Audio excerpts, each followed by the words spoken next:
Eunice, ay, es el traumatismo abdominal. Ok, vamos a ver un traumatismo abdominal.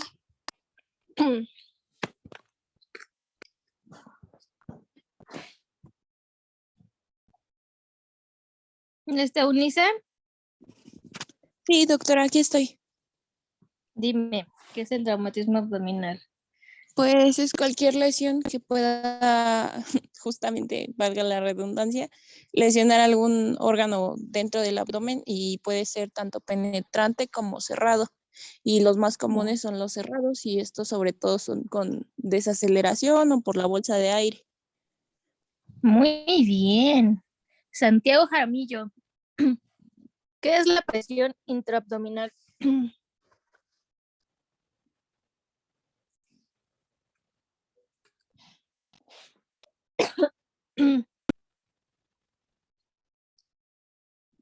¿Me escucha, doctora? Perdón, estoy hablando y tengo el micrófono Ya, apagado. no te preocupes. ¿Qué es la presión intraabdominal, Santi? Es la presión que, pues valga la redundancia, pues va a ser aquella que va a estar dentro de la cavidad abdominal y pues, ¿cómo decirlo? La que va a mantener todo nuestro, pues el equilibrio de los órganos, así como, bueno, yo lo relaciono como con el tórax, ¿no? Que necesitamos un tipo de presión para mantenerlos adecuados y no haya un colapso o que se salgan. Tienes la idea. Muy bien. Todo eso es lo que vamos a ver ahora. ¿Sale? Entonces, vamos a empezar con su expo, niños. Aquí estoy para las dudas. Sí. Gracias, doctora. Bueno, pues buenos días, compañeros y doctores. Hoy mis compañeras Mari Carmen Laraneria, Merlín Fernanda Mendieta Ramírez, Brisa Soco Sandoval y su servidor Alexis López Alonso les presentaremos el tema de traumatismo abdominal. La siguiente, por favor. Ok, bueno, iniciamos brevemente con un recordatorio de anatomía abdominal. La siguiente, por favor, compañera. Y recordamos que la región abdominal la podemos dividir en 4 cuadrantes y en 9 regiones abdominales. Y bueno, si optamos por 4 cuadrantes, como la imagen de la derecha, vamos a tener el cuadrante superior derecho, donde encontramos o ubicamos el hígado y la vesícula biliar, la cabeza del páncreas, parte del riñón derecho, glándula suprarrenal derecha y partes del tubo digestivo. Ahora, en el cuadrante superior izquierdo encontraremos el vaso, lóbulo izquierdo del hígado, cuerpo y cola del páncreas, parte del riñón izquierdo, glándula suprarrenal izquierda y partes del tubo digestivo. En el cuadrante inferior derecho vamos a encontrar lo que es el ciego y el apéndice, ovario y tubo uterino derecha en las mujeres, el polo inferior del riñón y el uréter derecho, así como el colon ascendente y el canal inguinal. En el cuadrante inferior izquierdo vamos a encontrar el colon sigmoides, parte del colon descendente, ovario y tubo uterino izquierda, el polo inferior del riñón y el uréter izquierdo y el canal inguinal, ¿no? Ahora, si dividimos el abdomen en 9 regiones, vamos a encontrar en la parte superior el epigastrio, el mesogastrio, también conocido como la región umbilical. Tenemos el hipogastrio en la parte inferior y del lado derecho encontramos el hipocondrio derecho, el flanco derecho y la fosa ilíaca derecha. Del lado izquierdo encontramos el hipocondrio izquierdo, el flanco izquierdo también se puede encontrar como el vacío izquierdo y la fosa ilíaca izquierda, ¿no? Ahora, ¿cuáles van a ser algunas de las estructuras que encontramos dentro de estas 9 regiones? Pues bueno, vamos a tener, primero, en el hipocondrio derecho podemos encontrar el lóbulo derecho del hígado, parte de la vesícula biliar, parte del duodeno, ángulo hepático del colon, la glándula suprarrenal. En el flanco derecho podemos encontrar el colon ascendente, la mitad inferior del riñón derecho y la parte del duodeno y del yeyuno. En la fosa ilíaca derecha encontramos ciego, apéndice, parte del ilion, el uréter derecho, el cordón espermático en hombres y el ovario derecho en mujeres. En el epigastrio encontramos la aorta abdominal, encontramos parte del píloro, parte del duodeno, páncreas y parte del hígado también. En la región umbilical o también conocido como el mesogastrio, encontramos epiplón, mesenterio, duodeno, parte del yoyuno y el ilion. En el hipogastrio vamos a encontrar el ilio, la vejiga y el útero en las mujeres. Ahora, en el hipocondrio izquierdo vamos a encontrar el estómago, el vaso, la cola del páncreas, el ángulo esplénico del colon y la mitad superior del riñón izquierdo, ¿no? Así como la glándula suprarrenal. En el flanco izquierdo ubicamos al colon descendente, la mitad inferior del riñón izquierdo, así como parte del yoyuno y del ilion. Y por último, en la fosa ilíaca izquierda encontraremos el colon sigmoides, el uréter izquierdo, en hombres el cordón espermático izquierdo y en mujeres el ovario izquierdo. La siguiente, por favor. Bueno, en esta diapositiva vamos a encontrar 3 imágenes. En la primera imagen del lado izquierdo tenemos de color naranja, pues lo que es la región del abdomen anterior, ¿no? En la segunda imagen, que es la imagen del centro, encontramos marcado de color azul lo que es la región del flanco izquierdo. Recordemos que tenemos flanco derecho y flanco izquierdo, ¿no? Y en la tercera imagen se observa de color rosa la región lumbar, que tiene importancia porque en lesiones o traumatismos a nivel lumbar pueden atravesar las estructuras y lesionar los órganos retroperitoneales y los peritoneales que son parte de la cavidad abdominal. La siguiente, por favor. Ahora, en esta imagen encontramos un corte pues sagital, donde no debemos olvidar la cavidad pelviana, porque muchas veces se puede también lesionar en los traumatismos a nivel abdominal, que se encuentra en la parte inferior, donde encontraremos el recto, vejiga, vasos ilíacos y los órganos reproductivos, ¿no? Después, en la parte superior podemos encontrar un recuadro de color amarillo, donde pues hace referencia al espacio retroperitoneal y los órganos que podemos encontrar en ese espacio, donde incluye la aorta abdominal, vena cava inferior, duodeno, páncreas, riñones, uréter, colon ascendente y descendente, así como parte de la cavidad pélvica. En la cavidad peritoneal la podemos dividir en una parte inferior y una parte superior. En la parte inferior encontramos el intestino delgado, colon ascendente y descendente, así como el colon sigmoides y parte de los órganos reproductivos. Y en la parte superior de la cavidad peritoneal ubicaremos al diafragma, hígado, vaso, estómago y el colon transverso. La siguiente, por favor.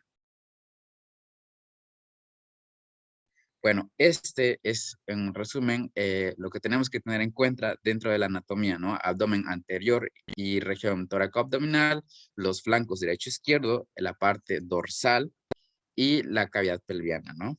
La siguiente, por favor. Ahora, comenzamos dentro de lo que son los mecanismos de lesión del trauma abdominal, donde veremos la definición de trauma.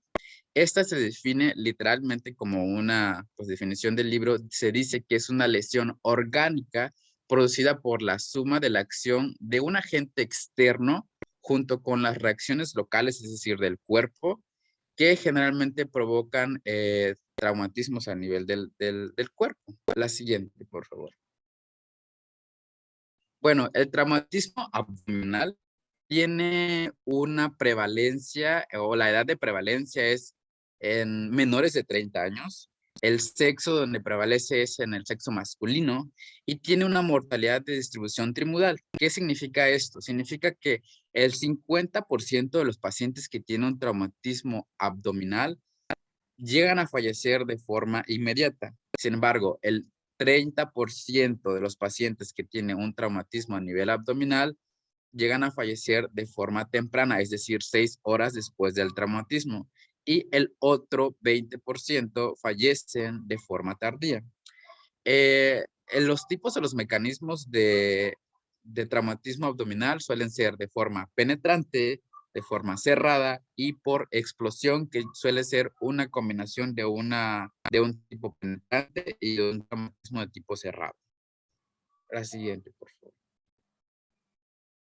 Ok, entonces comenzamos con lo que es el traumatismo cerrado o trauma cerrado. Según la Asociación Mexicana de Cirugía General, se dice que se suelen, bueno, Recibir un paciente con traumatismo abdominal cerrado es muy frecuente en el servicio de urgencias.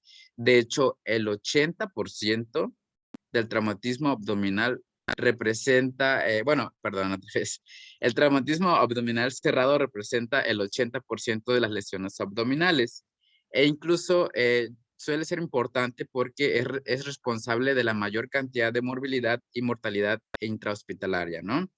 Además, la mayoría de los casos, hasta un 75%, está relacionado con ¿qué? Con choques de vehículos o atropellamientos.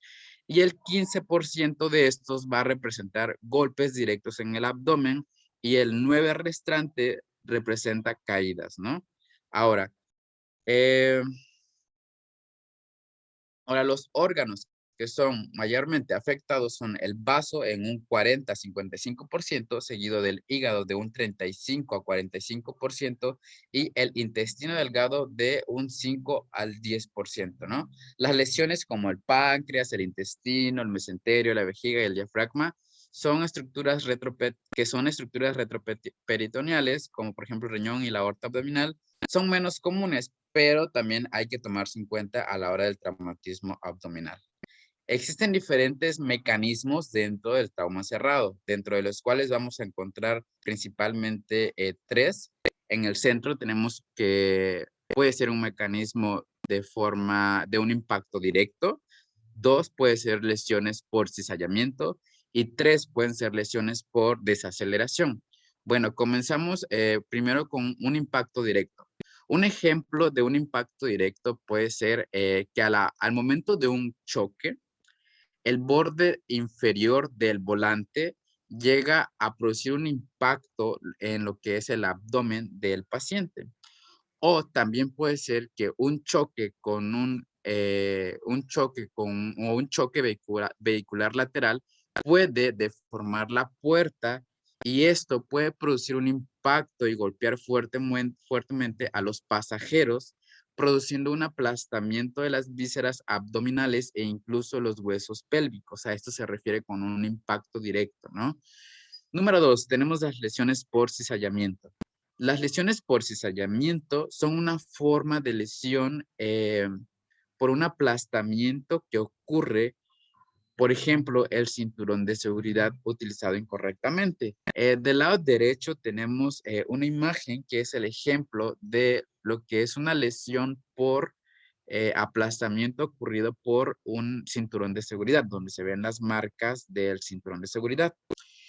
El tercer mecanismo son lesiones por desaceleración. Y el ejemplo claro de esto es cuando un paciente cae de una gran altura y puede sufrir lesiones a nivel abdominal. Ahora, como un dato muy importante es que recuerden que los vehículos, a pesar de que tienen dispositivos de seguridad que previenen el riesgo de lesiones, incluso estos dispositivos como lo son la bolsa de aire y lo que son el cinturón de seguridad, igual producen patrones específicos de lesiones, como se ven en esta imagen, e incluso produciendo trauma abdominal de tipo cerrado. La siguiente, por favor. Ahora, en esta diapositiva se observa una tabla que la dividí en 3 pedazos para que pudiera entrar, donde se muestran dispositivos de seguridad dentro del vehículo que pueden producir traumas de tipo cerrado. Entonces, del lado izquierdo tenemos el primer dispositivo de seguridad que es el cinturón de seguridad de 2 puntas, que es a nivel de cadera. Por un mecanismo de compresión y de hiperflexión, puede producir las siguientes lesiones. ¿Qué produce? Pues produce desgarro o abulsión del mesenterio intestinal, puede producir ruptura a nivel del colon o del intestino, así como trombosis de la aorta abdominal o de la arteria ilíaca, así como fracturas a nivel lumbar o lesión pancreática o duodenal. El otro es el cinturón de 3 puntas, que también se le conoce o es el arnés de hombro, ¿no? Por el mecanismo de deslizamiento por debajo del cinturón o compresión, puede llegar a producir rupturas de las vísceras a nivel abdominal, así como desgarros o trombosis de la arteria inominada, así como de las carótidas, subclavias o las arterias vertebrales. También puede producir fractura o luxación a nivel de la columna cervical o fracturas costales o contusión pulmonar. Por último, la bolsa de aire, ¿no? La bolsa de aire por medio del contacto directo con la cara del paciente, por el mecanismo de desaceleración o una flexión o hiperextensión, ya sea sin cinturón de seguridad, pues llega a producir abrasiones a nivel de la cara y de los ojos y lesiones cardíacas, así como fracturas de la columna. La siguiente, por favor. Ahora, el trauma penetrante. Bueno, el trauma penetrante representa el otro 20 al 10% de los traumas abdominales. Es menos frecuente que el trauma cerrado, ¿no? La mayoría de los casos son producidos, ¿por qué? Por instrumentos pulsocortantes, seguido de las armas de baja velocidad y las armas de alta velocidad, ¿no? Es importante mencionar que el tipo de arma, la velocidad, ya sea de alta o de baja velocidad, el tipo de munición que se utiliza dentro del arma son muy importantes para poder determinar la gravedad de la lesión tisular. Ahora, por ejemplo, ¿no? En el caso de las escopetas, la distancia entre la escopeta y el paciente va a determinar muchísimo lo que es la gravedad del paciente, ¿no? Bueno, ¿qué es un arma de alta velocidad y un arma de baja velocidad? Bueno, según la Asociación Mexicana de Cirugía, dice que un arma de baja velocidad son aquellas que alcanzan velocidades de 305 metros en un segundo y las de alta velocidad incluso llegan a ser a 610 metros por segundo, ¿no? Bueno, las lesiones por arma blanca, los órganos que más se ven afectados son el hígado en un 40%, seguido del intestino delgado en un 30% y el diafragma en un 20% y por último el colon hasta un 15%. Después, los órganos más afectados por heridas de arma de fuego son, en primer lugar, con un 50% el intestino delgado, seguido de el colon con un 40%, en tercer lugar el hígado con un 30% y por último las estructuras vasculares a nivel del abdomen con un 25%. Del lado derecho tenemos una imagen que representa pues un instrumento pulso cortante a nivel del abdomen, ¿no? La siguiente, por favor. El tercer mecanismo es un trauma por explosión. Las lesiones causadas por este tipo de traumas son por artefactos explosivos que incluso pueden ocurrir por varios mecanismos, ¿vale? Puede incluir heridas por, no sé, penetración de fragmentos a la hora de la explosión o lesiones contusas, ¿no? El paciente normalmente es lanzado o golpeado por los proyectiles y suele ser una combinación de un trauma penetrante y un traumatismo cerrado. Ok. Cabe mencionar que los pacientes cercanos al origen de la explosión pueden sufrir lesiones adicionales como cuál? Lesiones a nivel de las membranas timpánicas, lesiones a nivel pulmonar o del intestino, que suelen presentarse de forma tardía, no al momento de la explosión. Y es muy importante que el médico no debe distraerse del tipo de trauma del enfoque del ABCD del ATLS, ¿no?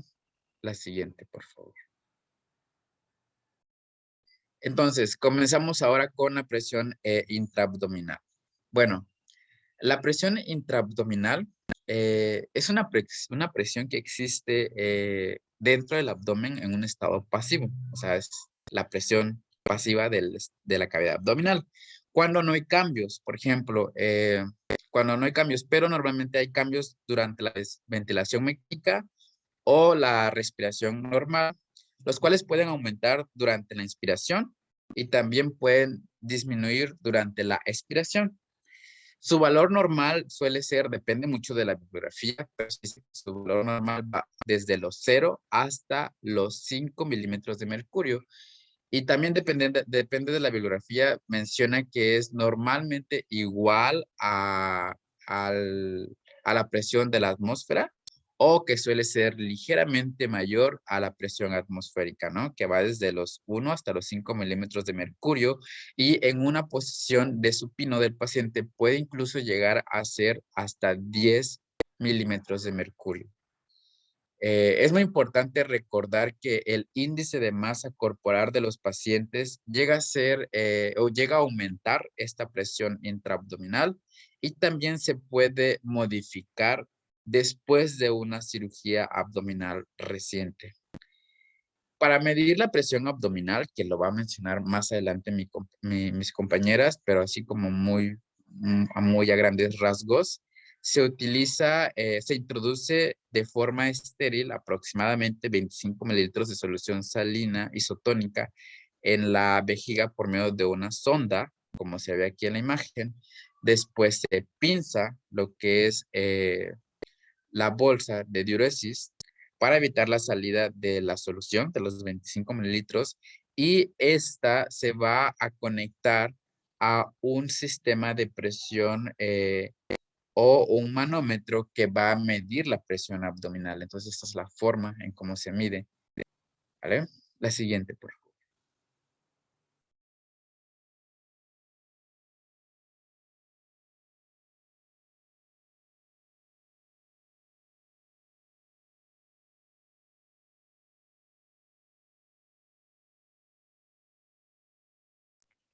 Hasta aquí hay dudas, niños. Como bien se los explicó Alonso, pues los traumatismos pueden ser abiertos, cerrados o mixtos, ¿sale?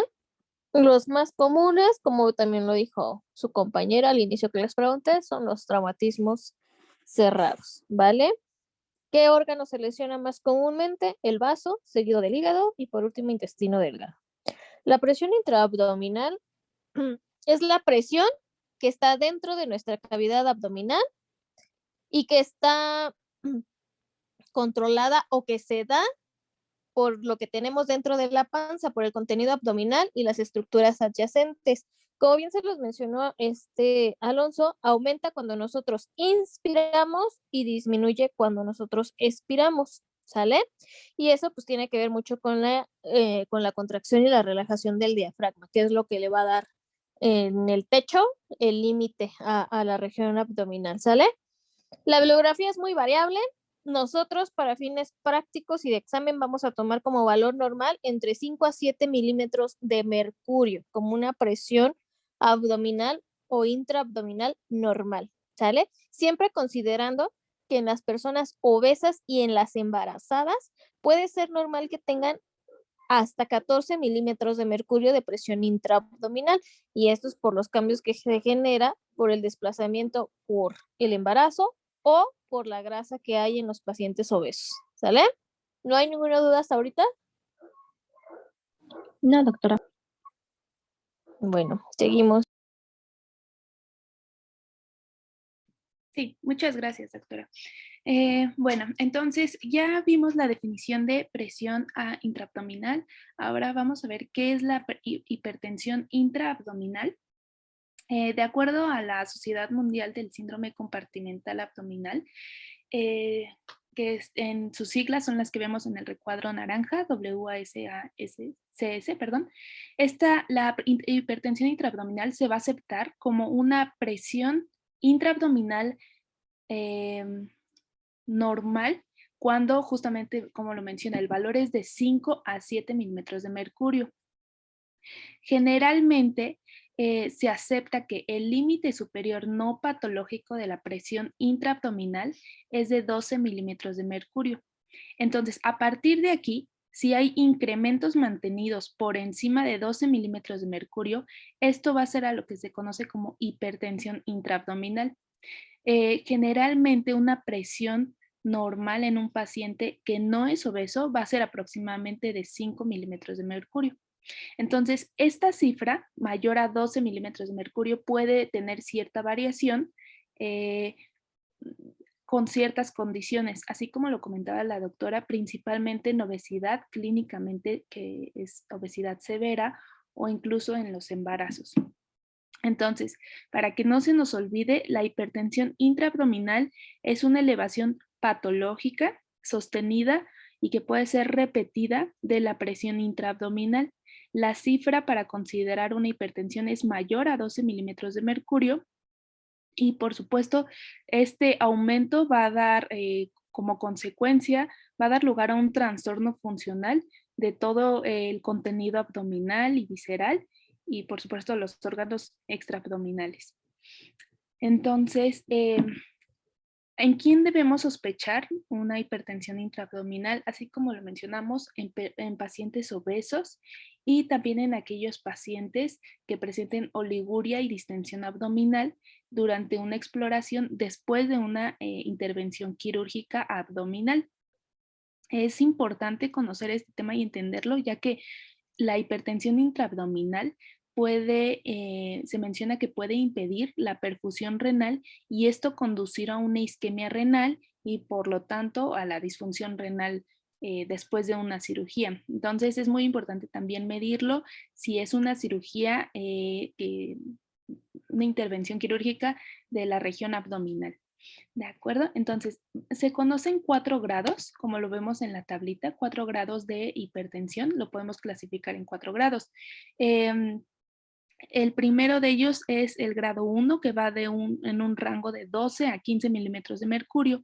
El segundo es un rango de el grado 2, un rango de 16 a 20 milímetros de mercurio, el grado 3 de 21 a 25 milímetros de mercurio y el grado 4 es una presión intraabdominal mayor a 25 milímetros de mercurio. Es importante saber que también se puede clasificar dependiendo la duración del incremento de la presión. ¿Qué quiere decir esto? Lo podemos clasificar en crónica, aguda, subaguda e hiperaguda. Generalmente la hipertensión intraabdominal que se clasifica como crónica es en aquellos pacientes con obesidad mórbida, obesidad muy severa o aquellos pacientes en los que se ha realizado diálisis peritoneal. Quedémonos que cuando es una hipertensión intraabdominal aguda, generalmente es posoperatorio, cuando hay una hemorragia después de una cirugía o en algún edema visceral o de la pared intestinal. Si es subaguda, hay que sospecharlo cuando tenemos pacientes con ascitis, esto debido a una resucitación con un volumen masivo y de forma rápida, y hiperaguda, perdón, cuando tenemos una ruptura de algún aneurisma aórtico o una hemorragia posoperatoria. Bien, siguiente, por favor. Bien, entonces vamos a ver cómo vamos a medir la presión intraabdominal. Para, para poder, para poder determinar qué valores tiene, como lo vimos y determinar en qué grado se encuentra el paciente. Entonces, para esto vamos a necesitar cierto equipo especial. El primero de ellos es, necesitamos una sonda Foley o cualquier tipo de sonda vesical, ya que la medición va a ser intravesical. Necesitamos una bolsa colectora con circuito cerrado, más o menos nuestro compañero Alexis nos lo mencionó. Vamos a ocupar solución salina al 0.9% y por supuesto una jeringa para poder pasar esta solución. Vamos a necesitar una llave de 3 vías y hay algo que se llama un sistema o una escala de medición hidráulica o escala de medición eléctrica.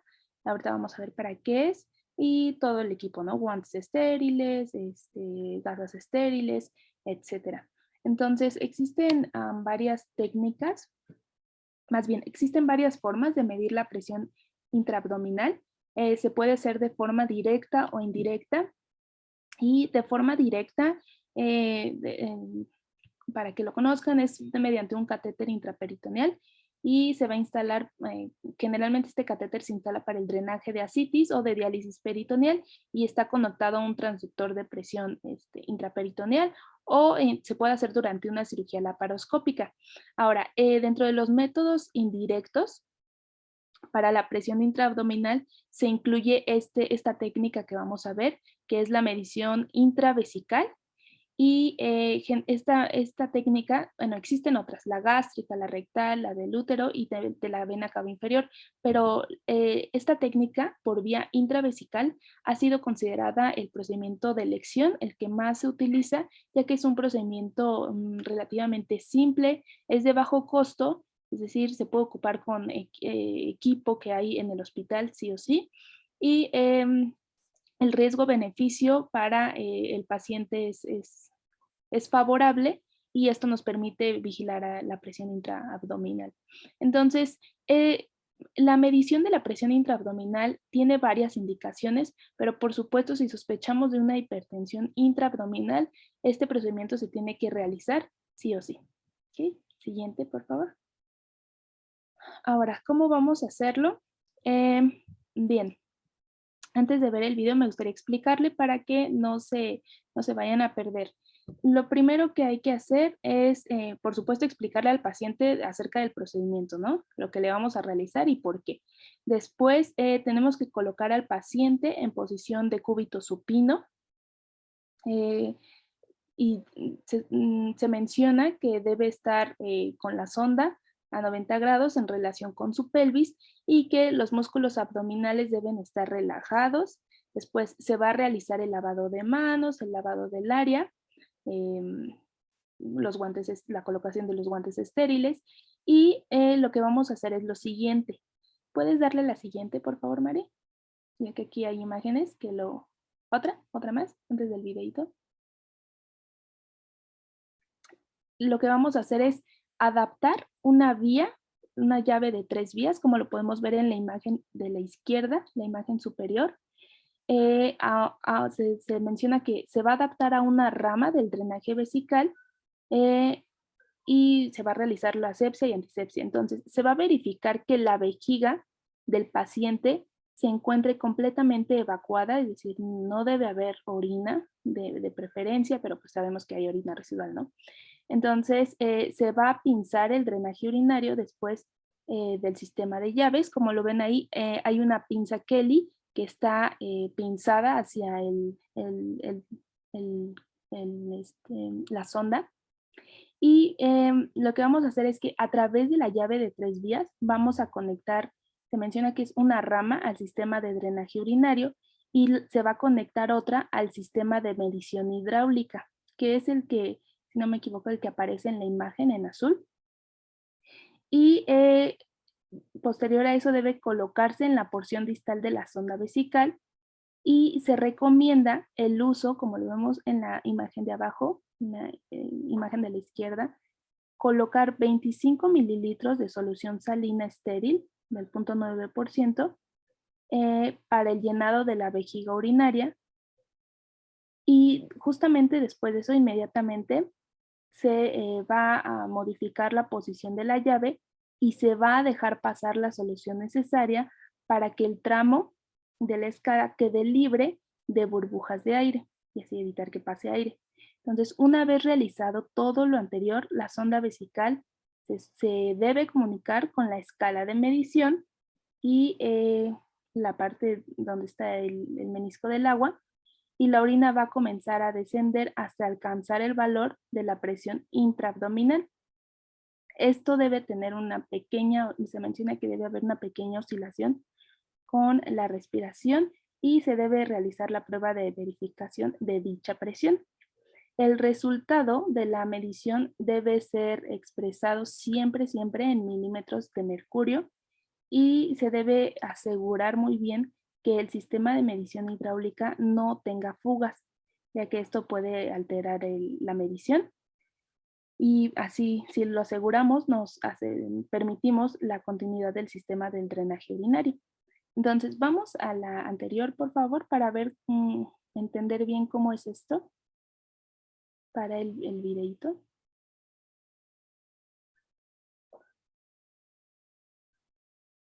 Sí, puedes adelantarle un poquito. Muchas gracias. Más. Hasta que ahí. Gracias. Sí. Entonces, aquí podemos ver el equipo que se va a utilizar. Como les comentaba, una bolsa colectora de circuito cerrado, una sonda vesical, la solución salina, la sonda vesical, las pinzas Kelly. Vamos a ver. El sistema de 3 vías, que esto puede variar en cada hospital. Ahí vemos la sonda, la amarillita. Esta está conectada directamente al paciente. Y, ok, ahí podemos ver cómo está conectada directo al paciente. Y este video me gustó porque nos va enseñando con imágenes cómo es el procedimiento.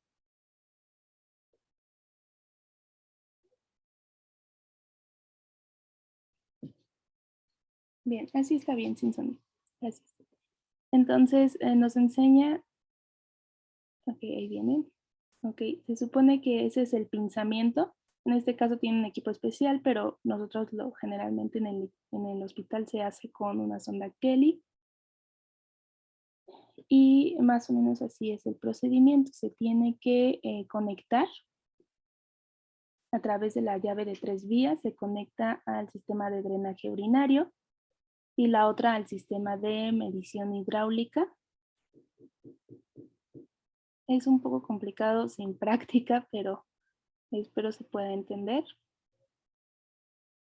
Y ya para ese momento, me parece que ya se administró los 25 mililitros de solución salina. Y por lo que entendí en el video, se determinó una presión de 12 milímetros de mercurio. Listo, Mari, ya la puedes parar. Ahora sí, siguiente, por favor. Y ahora vamos a ver qué es lo que ocurre atrás de una hipertensión intraabdominal. Ok. Gracias, Bri. Continuando, pues ahora vamos a ver todo ese proceso fisiopatológico de la hipertensión intraabdominal. Tenemos que, bueno, cuando esté muy alta la presión intraabdominal, esto nos puede llevar como consecuencia a un síndrome de dificultad multiorgánica o disfunción multiorgánica o daño orgánico. ¿Y esto a qué se debe? Porque va a haber un daño en diferentes parénquimas. Bueno, en la listita del lado derecho, pues vamos a ver que va a afectar de manera pulmonar, cardiovascular, renal, circulación esplécnica, pared abdominal, intracraneal. Y todo esto, pues, se va a ver reflejado a manera general en el diagramita que les estoy señalando, ¿vale? Vamos a mencionar como afectaciones dentro de cada una para después entender cómo esto se conjunta y nos puede llegar a provocar el síndrome compartimental abdominal, del cual también ya nos había mencionado un poquito Bri. ¿Vale? Entonces, en cuanto al parénquima pulmonar, tenemos que aquí la hipertensión intraabdominal lo que va a provocar es que se eleve en los diafragmas, que se compriman los pulmones y aumente la presión intratorácica. Entonces, esto también va a generar que disminuya la distensibilidad del pulmón y por consecuente, pues va a disminuir la perfusión pulmonar, que posteriormente nos va a llevar a una hipoxia, una hipercapnia y a su vez a una acidosis. Esto se va a ver en lo que es cuando llegamos a un grado 2 en cuanto a la presión intraabdominal. Ahora, en cuanto al cardiovascular, igual de en un grado 2 de 15, 16 a 20 milímetros de mercurio, vamos a observar que hay una disminución del gasto cardíaco. Esta va a estar provocada porque hay una disminución de la precarga y un aumento de la poscarga, a su vez con una disminución de la distensibilidad ventricular. Entonces, esto cuando llegue a aumentar a un grado 4, que ya va a ser mayor a 25, que llegue a 30 milímetros de mercurio, es cuando también se va a ver comprometidas las cavidades cardíacas porque va a haber una disminución en su contractibilidad. Ahora, en cuanto al renal, relacionado un poquito con la disminución del gasto cardíaco, esto aunado también a una compresión en la que se va a ver expuestos los vasos renales, también va a haber una disminución del flujo renal por consiguiente, ¿no? Entonces también se va a ver comprometida la perfusión renal aquí. Y esto va a provocar también que haya un aumento de ciertas hormonas, de las hormonas antidiuréticas, y que haya una resistencia vascular renal. ¿Sí? Ahora, en cuanto a la circulación esplácnica, bueno, ahí desde que empezamos con un grado 1, que ya haya incluso de 10 a 12 a 15 milímetros de mercurio, se va a empezar a disminuir el flujo de la sangre venosa portal. Y bueno, esto va a alterar algunas funciones dentro del hígado, la síntesis de proteínas, de inmunoglobulinas y de factores de la coagulación. Entonces, cuando este ya llegue a un grado entre el 2 y el 3, que ya haya un valor de 20 milímetros de mercurio, es ahí cuando el flujo arterial mesentérico también se va a ver afectado. Y esto no solo va a afectar la mucosa intestinal, también la mucosa gástrica, en donde igual por la baja perfusión que va a haber en estos tejidos, pues se va a generar la isquemia. También esto va a provocar un ambiente de acidosis local en la mucosa intestinal y gástrica. Y esto pues también va a generar un ambiente propicio para la liberación de radicales libres y también que haya un aumento en la permeabilidad. Entonces, todo esto va a generar como el ambiente perfecto para que la población bacteriana cambie, aumente.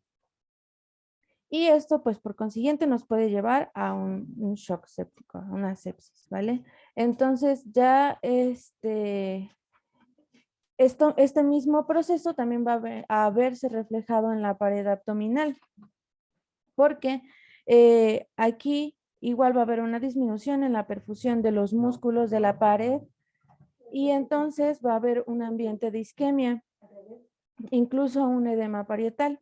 Y entonces esto va a provocar que haya hipoxia y que pues entonces se relacione también con este síndrome compartimental que vamos a desarrollar ahorita. E incluso también en la bóveda craneana, en la parte intracraneal, vamos a ver que debido a la hipertensión intracraneal va a aumentar la presión, la presión intraabdominal, perdón, va a aumentar la presión intracraneal y pues va a disminuir la presión de perfusión cerebral. Ahora, ¿cómo se va a relacionar todas estas manifestaciones fisiopatológicas de forma general para darnos el síndrome compartimental? Bueno, pues ya tenemos hipertensión intraabdominal, ¿no? Entonces, como ya les mencioné, a lo largo de todos estos tejidos, a final de cuentas que va a haber una disminución en la perfusión, hipoperfusión esplácnica. Esto principalmente hablando de todo lo que son los órganos gastrointestinales, ¿sí? Esto pues nos va a dar una presión de perfusión disminuida y que pues va a afectar, como bien les dije, la pared abdominal y también va a afectar al hígado y otros órganos, la mucosa intestinal, la mucosa gástrica, ¿no? Ahora, en cuanto al hígado, pues ven que les mencioné, ¿no? Desde un principio, desde un grado 1, vamos a ver que va a estar afectando el funcionamiento de su síntesis de proteínas. Conforme va aumentando, va a haber una disminución de la perfusión, una hipoxia, nos va a generar isquemia hepática, lo que a su vez nos va a generar coagulopatías, acidosis y nos va a predisponer al sangrado intraabdominal. Todo esto a manera cíclica va a condicionar que siga aumentando la presión intraabdominal. Y por el lado de nuestra pared intestinal, en cuanto a los músculos que se presentan ahí, igual van a presentar una isquemia. Va, como les comenté, acidosis y edema. Y todo esto, no solo hablando de la pared intestinal, sino también en la mucosa intestinal y gástrica, pues se va a ver generada esta hipoxia y la liberación de radicales libres. Entonces, una va a propiciar a la otra y viceversa, con lo cual va a seguir aumentando la presión intraabdominal. Y si esta no se compensa, pues nos va a llevar a lo que es el síndrome compartimental abdominal. Ahora, relacionándolo un poco más, ¿qué es lo que va a producir todo esto? Y a manera de resumen, porque igual se los fui desglosando, este síndrome compartimental abdominal que va a tener una disminución en la presión de perfusión abdominal, pues va a generar un ambiente hipóxico, nos va a generar isquemia y que de hecho es lo que significa PHIMG, ¿no? Presión hipóxica en milímetros en miligramos. Ahora, esto nos va a generar que la mucosa tenga alteraciones y que, bueno, como les dije, tenga una disminución en su perfusión, que ya no reciba el aporte adecuado de oxígeno, que esto a su vez cree el ambiente perfecto para el aumento en la población de bacterias y que pues genere un hilo adinámico paralítico, ¿no? Y esto va a aumentar su permeabilidad a ese paso de bacterias, provocándonos así una sepsis. Ok, ahora vamos a continuar con la evaluación. Esta la vamos a dividir, ¿no? A lo largo de toda la exposición. Espérame tantito, Mari. Hasta aquí quedó claro lo que es la presión intraabdominal, lo que es el síndrome de hipertensión intraabdominal y lo que es el síndrome comportamental, doctoras. La verdad es que se los explicaron bien, la fisiopatología, como se los explicó Mari. Finalmente todo va a derivar en que hay una hipoxia debido a que disminuyen la precarga y el gasto cardíaco por la presión que hay sobre las venas suprahepáticas y la vena porta. Hay aumento de la poscarga. A nivel respiratorio, bueno, como el diafragma está elevado, está alterado, las presiones van a aumentar la presión pleural, la presión inspiratoria, incrementa lo que llamamos el espacio muerto fisiológico y altera todas las capacidades y todos los volúmenes, ¿sale? ¿Esto qué va a llevar? A una hipoxia, a un mayor consumo de oxígeno, mayor trabajo respiratorio, puede hacer que los pulmones se empiecen a fallar y que hagan atelectasias o incluso que haya neumotórax espontáneos, ¿sale? Renales, bueno, cuando disminuye la precarga y el gasto cardíaco y aumenta la poscarga, pues bueno, ¿qué va a hacer? El riñón empieza a sufrir, porque acuérdense que el riñón es uno de los órganos que se empieza a sacrificar para que el corazón y el cerebro sigan manteniendo su presión de perfusión cerebral. ¿Qué va a dejar de hacer? Bueno, pues va a dejar de producir orina, va a dejar de orinar, ¿sale? Y principalmente es eso. Y a nivel digestivo, bueno, ¿qué va a pasar ahí? Hay un buen de disminución en la concentración de oxígeno, hay isquemia, como bien se los dijo, hay una pérdida de la función de la barrera del intestino, hay translocación bacteriana, hay incremento de las endotoxinas, hay liberación de enzimas proinflamatorias que principalmente son el factor de necrosis tumoral alfa, la interleucina 2, 4, 6 y 10, que son las principales inflamatorias. Va a aumentar la permeabilidad capilar y con todo esto pues se va a hacer un ambiente muy ideal para patógenos y todo, ¿sale? Además de esto hay alteración en la bomba sodio-potasio, además de esto hay metabolismo anaeróbico, con lo cual va a incrementar el lactato y todos ¿cómo se llama? Los hidrogeniones, ¿vale? Y pues obviamente al disminuir toda la presión, también va a causar alteraciones neurológicas, ¿sale? ¿Por qué? Pues porque incrementa la presión intracraneal y disminuye a largo plazo cuando el organismo ya no es capaz de seguir manteniendo una homeostasis como tal, pues disminuye la presión de perfusión cerebral, puede haber edema cerebral y todo lo que conlleva, ¿sale? Estos son los grados que bien se los comentaron. Principalmente se miden en milímetros de mercurio, aunque también se pueden medir en centímetros de agua, ¿sale? Pero lo más Lo más común es que se midan en milímetros de mercurio, como aquí se los dijeron, grado 1 hasta grado 4. ¿Hay alguna pregunta de esto, doctores?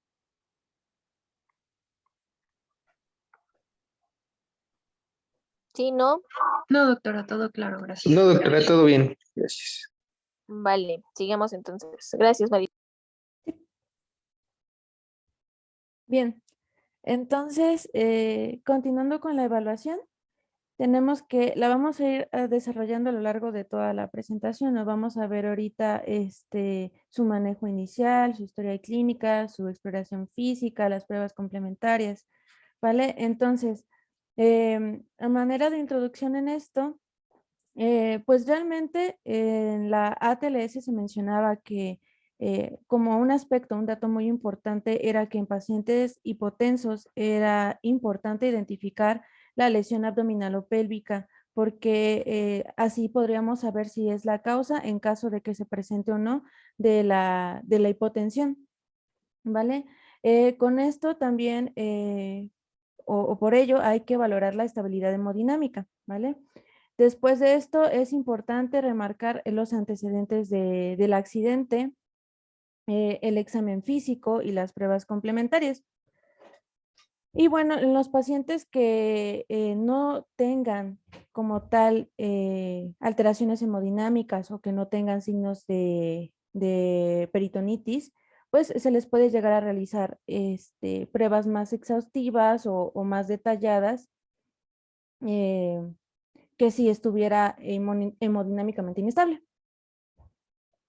Ahora, en cuanto a su manejo inicial, bueno, incluso antes del ABCDE, pues es importante, dependiendo de dónde nos encontremos, del lugar donde se encuentre el paciente con el trauma, de comprobar pues el sitio que se encuentre seguro, tanto para nuestra propia seguridad como para la del paciente.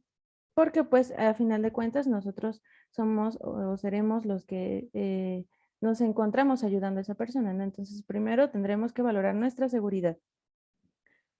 Ahora, continuando con el ABCDE, como ya lo hemos visto en numerosas ocasiones, pues con la A lo que vamos a revisar va a ser la observación, la identificación de las vías aéreas, el manejo de estas y pues de la protección de la columna cervical principalmente. En cuanto a la B, pues es importante conocer el patrón respiratorio del paciente, si es que está respirando, y mantener pues una buena respiración y ventilación. En cuanto a la circulación, pues es importante revisar su pulso, si está lento, si está rápido, si está fuerte, si tiene una hemorragia, es importante controlarla. En el déficit neurológico, pues el paciente se puede encontrar confuso o alerta, pudo haber perdido el conocimiento, y pues esto también lo podemos evaluar a través de la escala de coma de Glasgow. Y en la E, pues es importante controlar la zona de lesión del paciente, tomar medidas para prevenir que presente hipotermia, de ser el caso. Y como lo veremos un poquito más adelante, después de la revisión primaria, incluso se puede llegar a optar por la aplicación de tantos tubos gástricos como urinarios, o sea, de sonda nasogástrica más sonda Foley. Que eso, bueno, igual lo revisaremos más adelante. Ahora, en cuanto a su revisión primaria, tenemos que hay ciertos aspectos que debemos recalcar, como la intensidad y la localización. En cuanto al dolor, por ejemplo, si es agudo, si es referido, es importante determinar según nuestros conocimientos, pues las zonas anatómicas para poder identificar bien el sitio de lesión.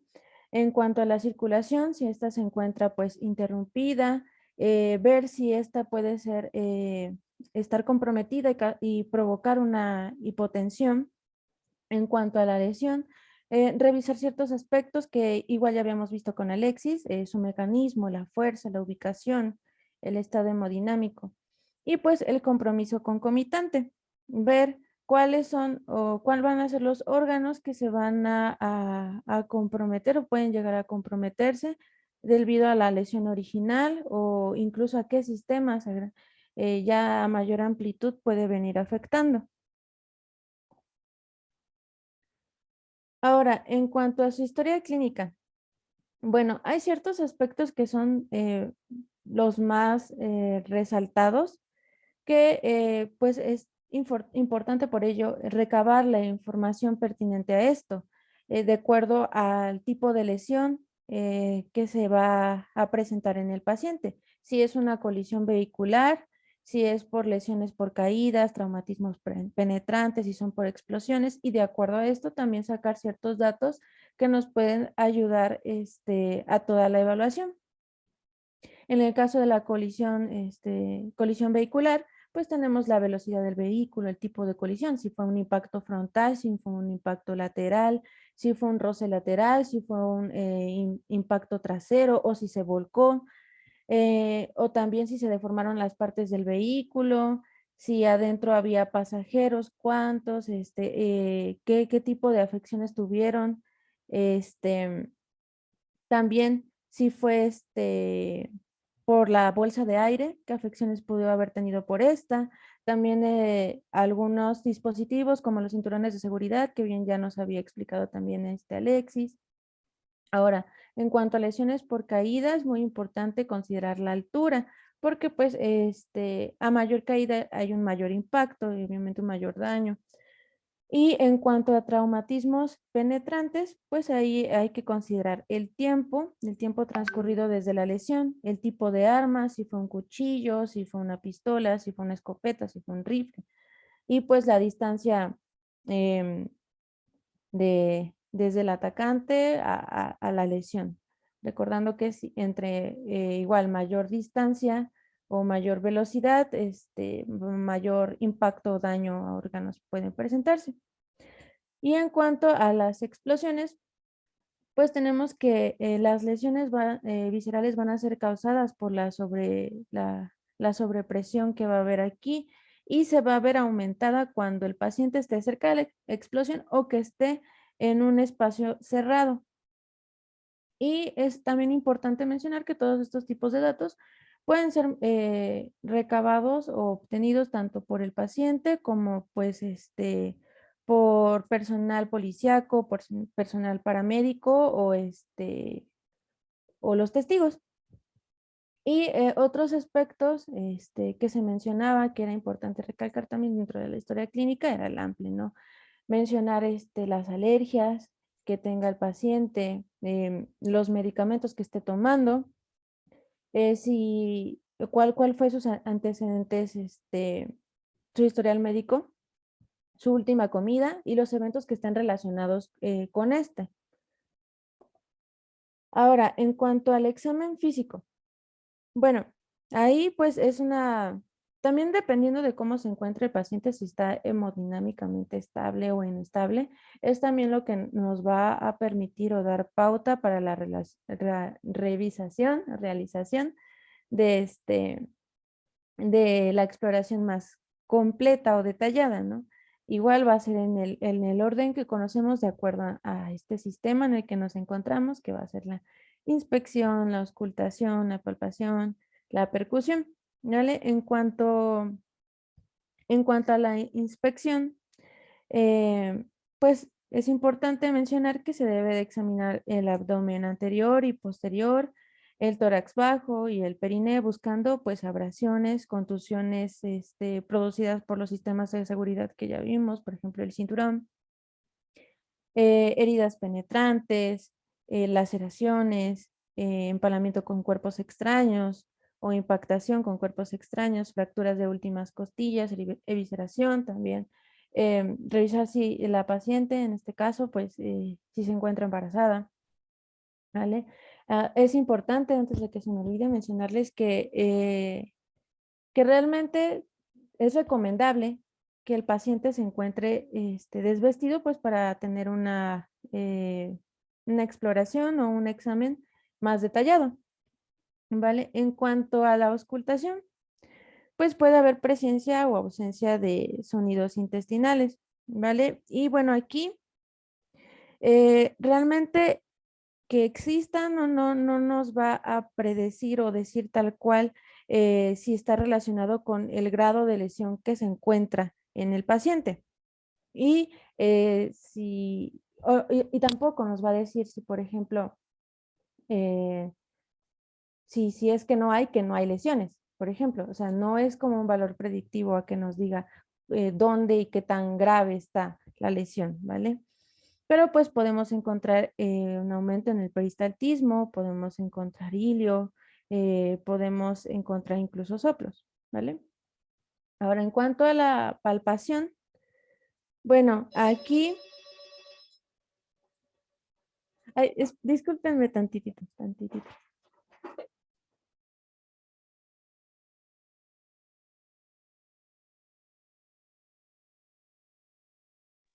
Ay, muchas gracias, perdón, es que sonó el teléfono.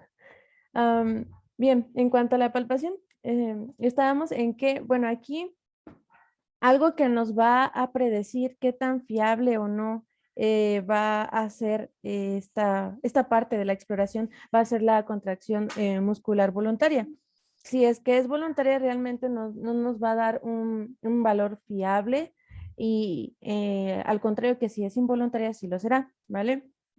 Ahora, en cuanto al dolor y la palpación, pues esto nos puede ayudar a predecir si es un dolor superficial o si es profundo. Es decir, si está dañando la pared abdominal o está llegando a órganos más internos. Y bueno, también tenemos que en la percusión, dependiendo, en la bibliografía se mencionaba que hay ocasiones en las que no es necesario llegar a percutir porque puede incluso crear una irritación abdominal aún mayor. Y bueno, aquí tenemos que dentro de los que podemos encontrar sería el hemoperitoneo, pues percibiendo lo que es una matidez difusa o el signo de Jover, que va a ser un timpanismo hepático, ¿vale?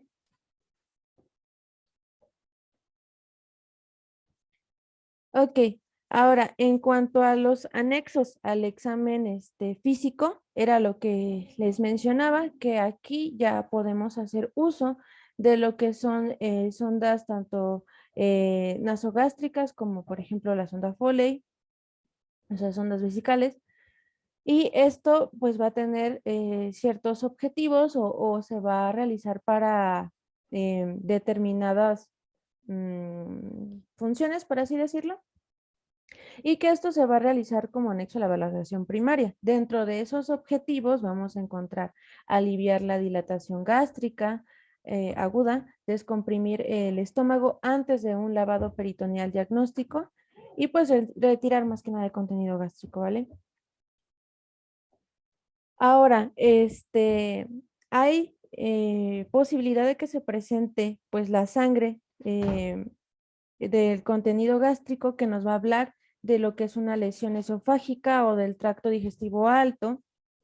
Y esto pues cuando ya se haya excluido de que hubo un sangrado nasofaringio o orofaringio, ¿vale? Y si el paciente llega a presentar fractura facial severa o que haya presentado también una fractura en la base del cráneo, aquí es cuando pues se recomienda en este caso optar por una sonda por vía orogástrica. Esto pues para que el tubo gástrico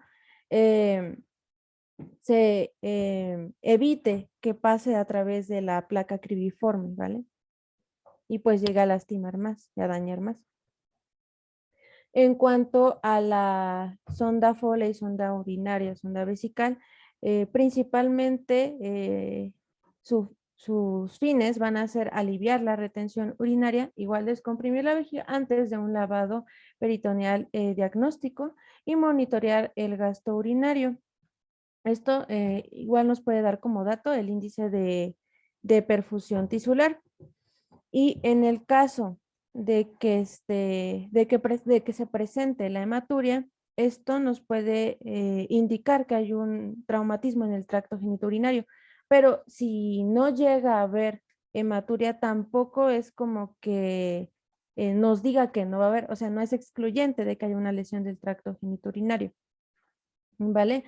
Y ¿cuándo se va a optar por una uretrografía retrógrada? Pues cuando haya imposibilidad para la micción, para orinar, cuando haya una fractura pélvica inestable, cuando exista sangre en el meato, cuando haya un hematoma escrotal o equimosis perianal y una próstata elevada. Y el catéter suprapúbico guiado por ultrasonido, principalmente se va a recomendar cuando hay una lesión ureteral que se confirme durante esta revisión primaria o secundaria. Ahora, en cuanto a los laboratorios, en la bibliografía se mencionaba también que no son del todo predictorios ni que nos aseguran los daños que hay, pero pues igual ya vimos en la fisiopatología afecciones que se pueden llegar a observar en las pruebas de laboratorio, comenzando desde lo más básico, un hemograma completo, una química sanguínea, un nego, hasta incluso pruebas de alcohol. Y bueno, incluso antes de eso, pues una gasometría, ¿no? Que incluso ya vimos algunas afectaciones que podemos observar en ella. En cuanto a la amilasemia, esta la podemos encontrar principalmente cuando se producen traumas pancreáticos, la glicemia, la creatinina sérica y el potasio, esas se van a ver principalmente en traumas renales. Y como ya vimos también en la gasometría, principalmente vamos a poder observar esa hipoxia, la acidosis que se presente, la hipercapnia, como lo habíamos desarrollado en la fisiopatología.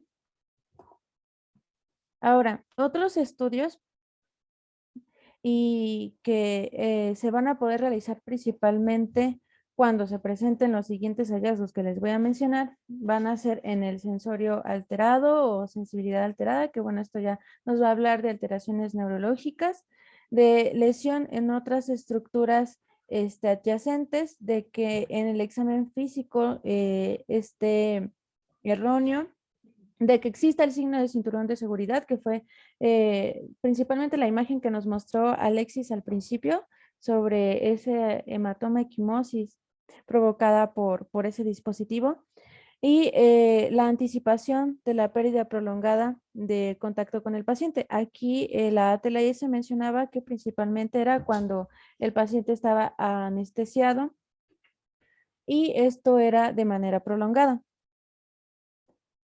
Ahora, vamos a ir viendo cada uno de estos estudios. El primero que vamos a mencionar, porque es de los más fáciles de realizar, son las radiografías para el trauma abdominal, ¿vale? Y bueno, aquí tenemos que la placa anteroposterior del tórax, esta nos va a ayudar principalmente a evaluar hemotórax, neumotórax, aire libre en cavidad peritoneal. Y bueno, un ejemplo del hemotórax, del neumotórax, perdón, es como el de la imagen que les puse de la derecha en la radiografía. Y de la placa anteroposterior de abdomen, esta nos va a ayudar principalmente para poder observar, por ejemplo, la trayectoria del proyectil y pues la presencia de aire retroperitoneal.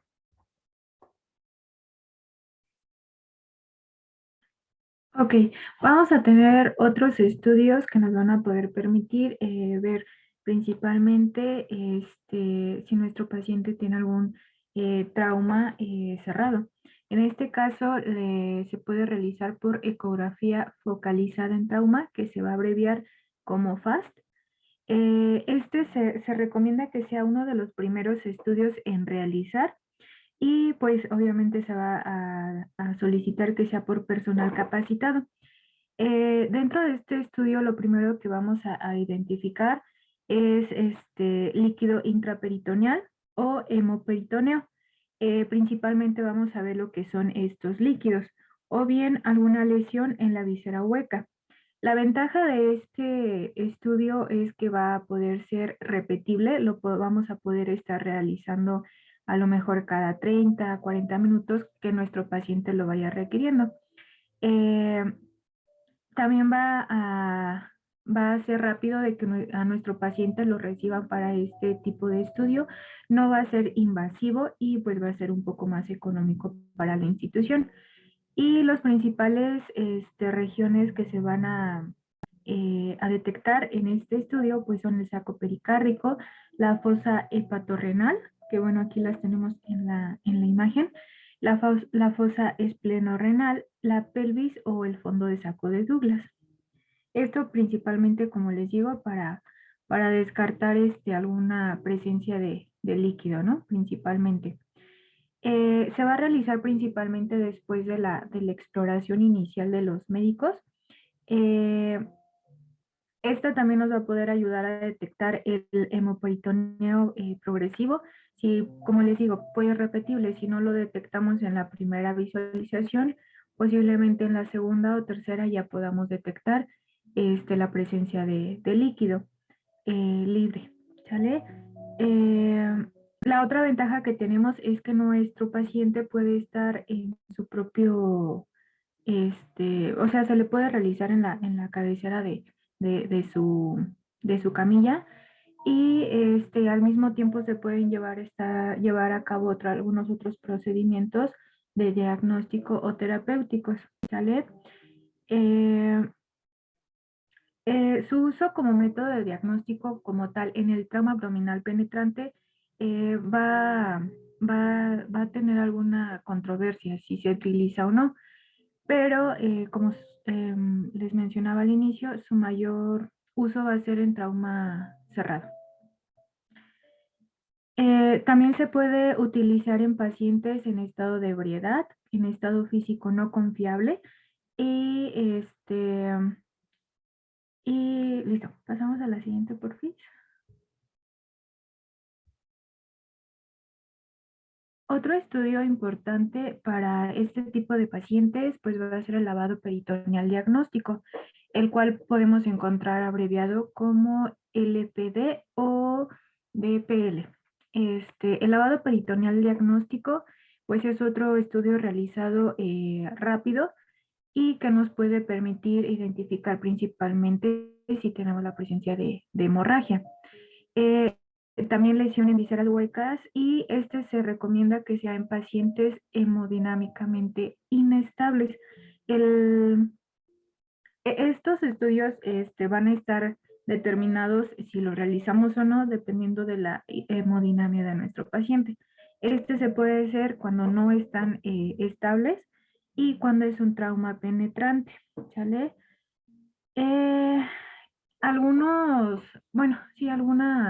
Una desventaja de este estudio es que al momento de realizarlo puede que exámenes posteriores que realicemos en nuestro paciente se vean alterados. Las ventajas que vamos a tener principalmente en este estudio es que, bueno, las desventajas, una de las desventajas es que es invasivo. Si lo podemos ver como en la imagen, pues vamos a tener que puncionar a través de la cavidad, pues para determinar si tenemos presencia o no de líquidos. Ahorita vamos a ir viendo un poquito más específico.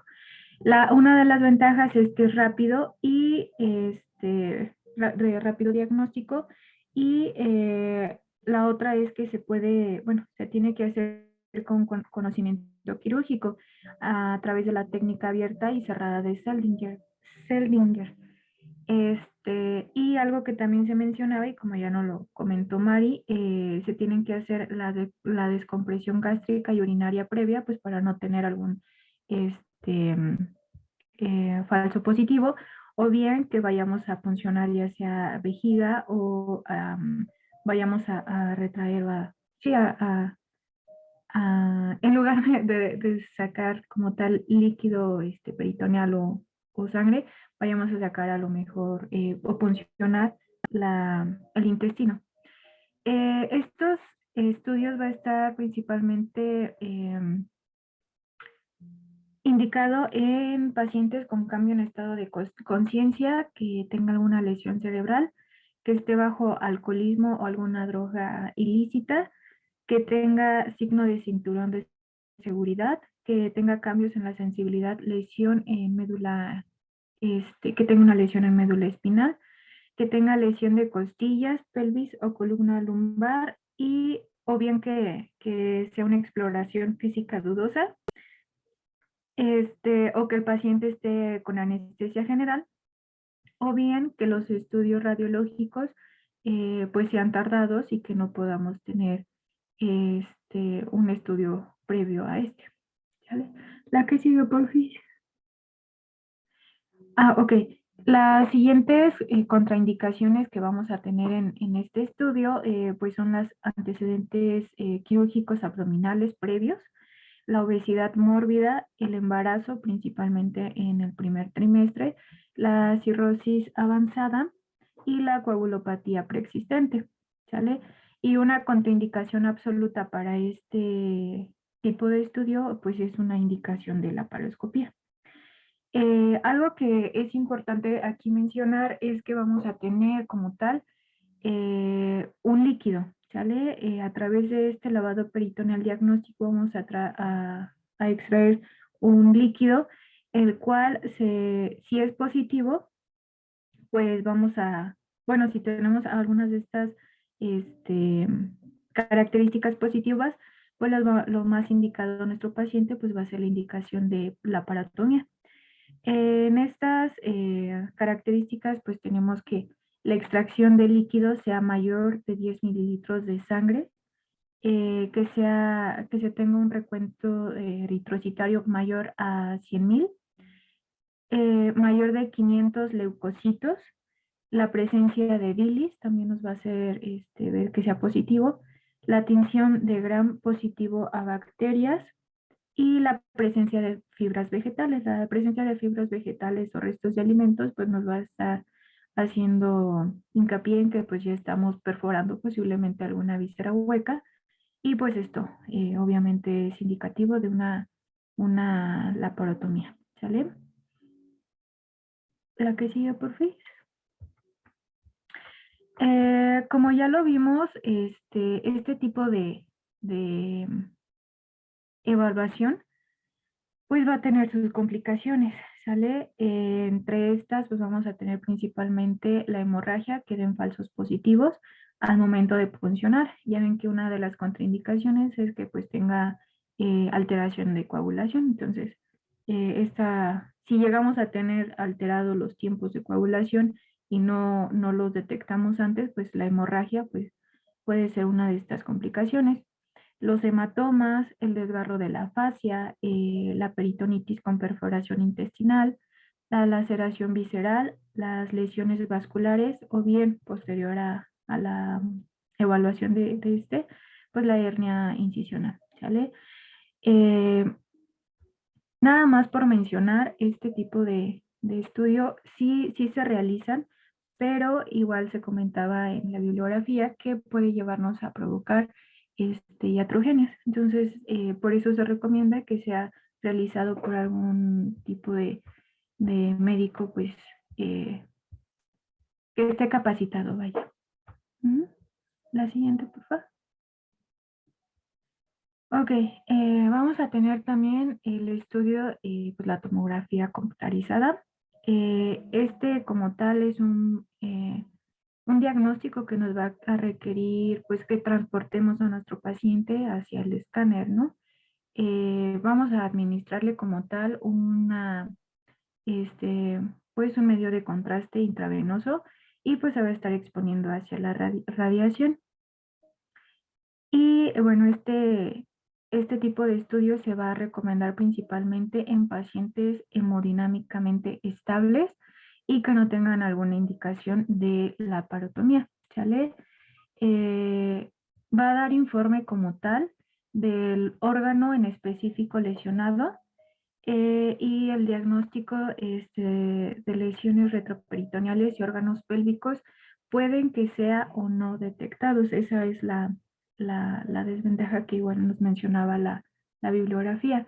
Las contraindicaciones relativas para realizarlo es una que pues en lo que trasladamos a nuestro paciente pues es un poco tardado y posiblemente nuestro paciente tenga alguna otra alteración que necesite ser tratada.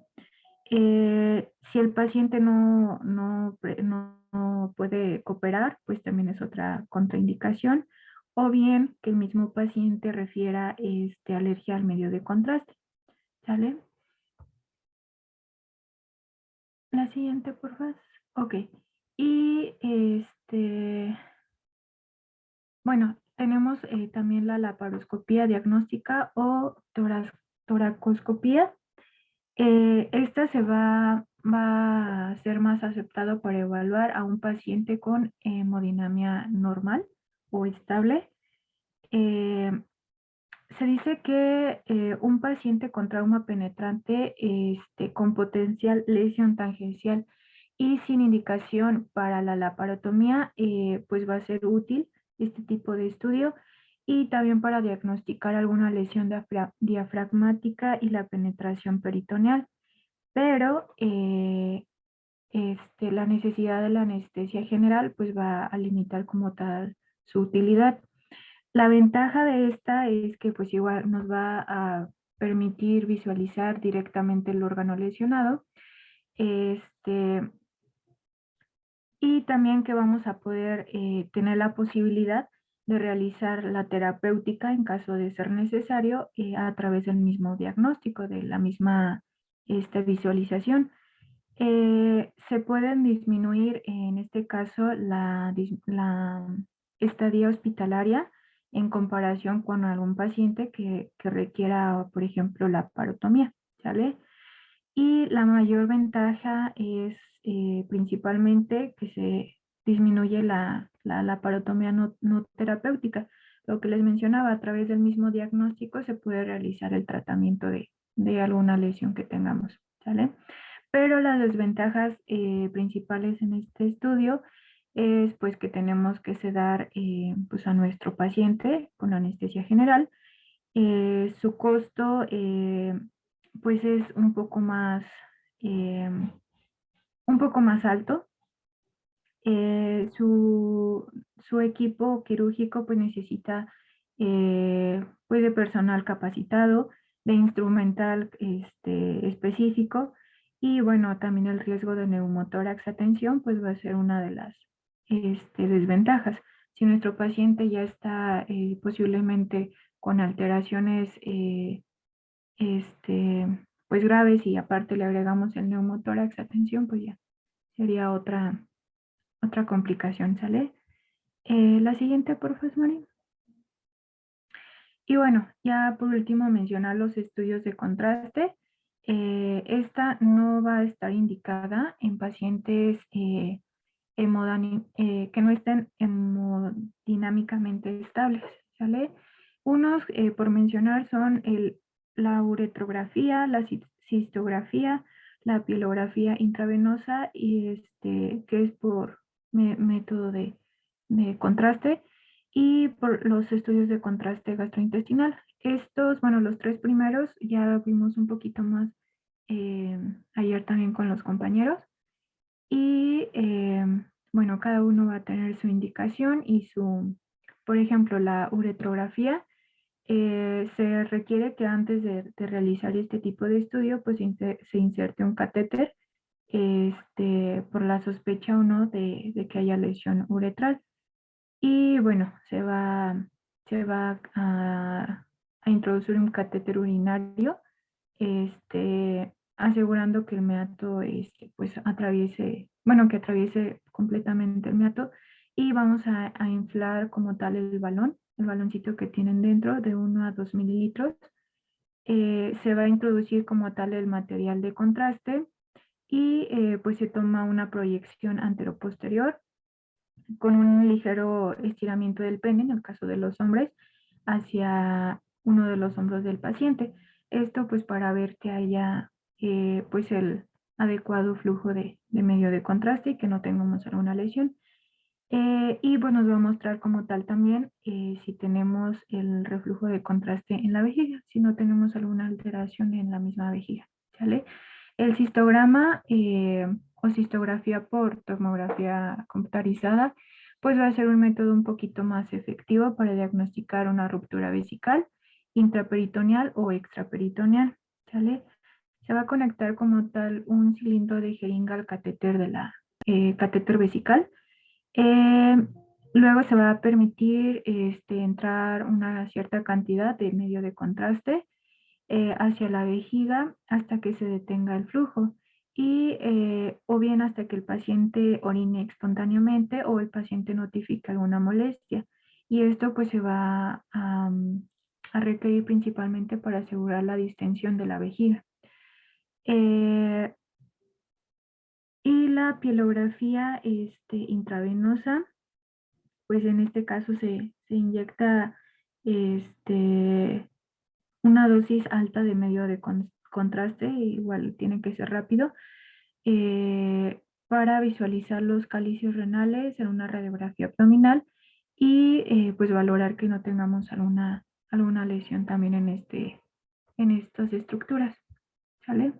Es algo que ya más o menos nos comentaban el día de ayer nuestros compañeros. La que sigue, por favor, Mari. Y bueno, ya nada más por mencionar, aquí hay una tablita con las ventajas y desventajas del tipo de estudio que vamos a tener, por ejemplo, y las indicaciones, por ejemplo, el lavado peritoneal diagnóstico. Las ventajas, pues es la determinación de cirugía temprana, se realiza rápidamente y puede detectar lesiones intestinales también, y no requiere transporte desde el área de reanimación. La desventaja, pues una es que es invasivo, como ya les mencionaba, el riesgo de lesión relacionado con el procedimiento es alto, requiere descompresión gástrica y urinaria para la prevención de complicaciones. No puede ser repetible, es una de las grandes desventajas, interfiere con la interpretación del ATAC o FAST posterior. Tiene baja especificidad y puede no identificar lesiones del diafragma. Y pues sus indicaciones, como ya les había mencionado, pues es en pacientes hemodinámicamente anormal, con trauma abdominal cerrado principalmente. Y el trauma abdominal penetrante sin otras indicaciones de la laparotomía inmediata. En el caso de la FAST, las indicaciones principales es en pacientes hemodinámicamente anormal, con trauma abdominal cerrado también, trauma abdominal penetrante sin otras indicaciones de la laparotomía inmediata. En este caso, las ventajas, la determinación de cirugía temprana, que es lo importante en estos pacientes. No es invasivo, esta es una de las grandes ventajas, se puede realizar rápidamente, sí va a ser repetible, como ya les mencionaba, y no requiere transporte desde el área de reanimación. Las desventajas, pues es que es operador dependiente, por eso se requiere al médico capacitado. Puede llegar a tener distorsión por gas intestinal o enfisema subcutáneo. Puede no identificar lesiones de diafragma, intestino y lesiones pancreáticas y no evalúa completamente las estructuras retroperitoneales y no visualiza el aire libre, ¿sale? Y la complexión corporal puede también limitar la claridad de la imagen que estemos observando. Y para la tomografía computarizada, pues la ventaja es el diagnóstico anatómico, que no es invasivo, que también es repetible, la visualización estructural retroperitoneal y visualiza estructuras óseas y tejidos blandos también. Entonces, pues ahí no solamente vemos lo que tenemos dentro del abdomen, sino también lo que pudiera llegar a recubrirlo, los tejidos óseos, vaya. Y si llega a visualizar aire libre. Su desventaja, pues uno es mayor costo y toma un poco más de tiempo. La radiación y la exposición al medio de contraste. Puede que haya fallas al identificar lesiones de diafragma y puede que haya falla en identificar algunas lesiones de intestino y páncreas. Principalmente se mencionaba intestino y páncreas y requiere transporte desde el área de reanimación. Las indicaciones principales pues es el paciente hemodinámicamente normal con trauma abdominal cerrado o penetrante o bien el trauma penetrante de la espalda en un flanco sin otras indicaciones de la laparotomía inmediata.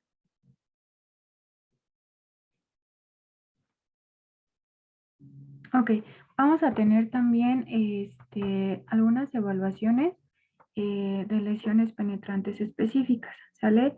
Estas van a depender principalmente de la etiología de la lesión. Por ejemplo, si fue herida de arma blanca o arma de fuego, La ubicación anatómica, como ya nos lo mencionó Alexis, pues puede ser toracoabdominal, anterior, posterior o de flanco. Y pues los recursos disponibles que tengamos, ¿sale? Van a influir como tal,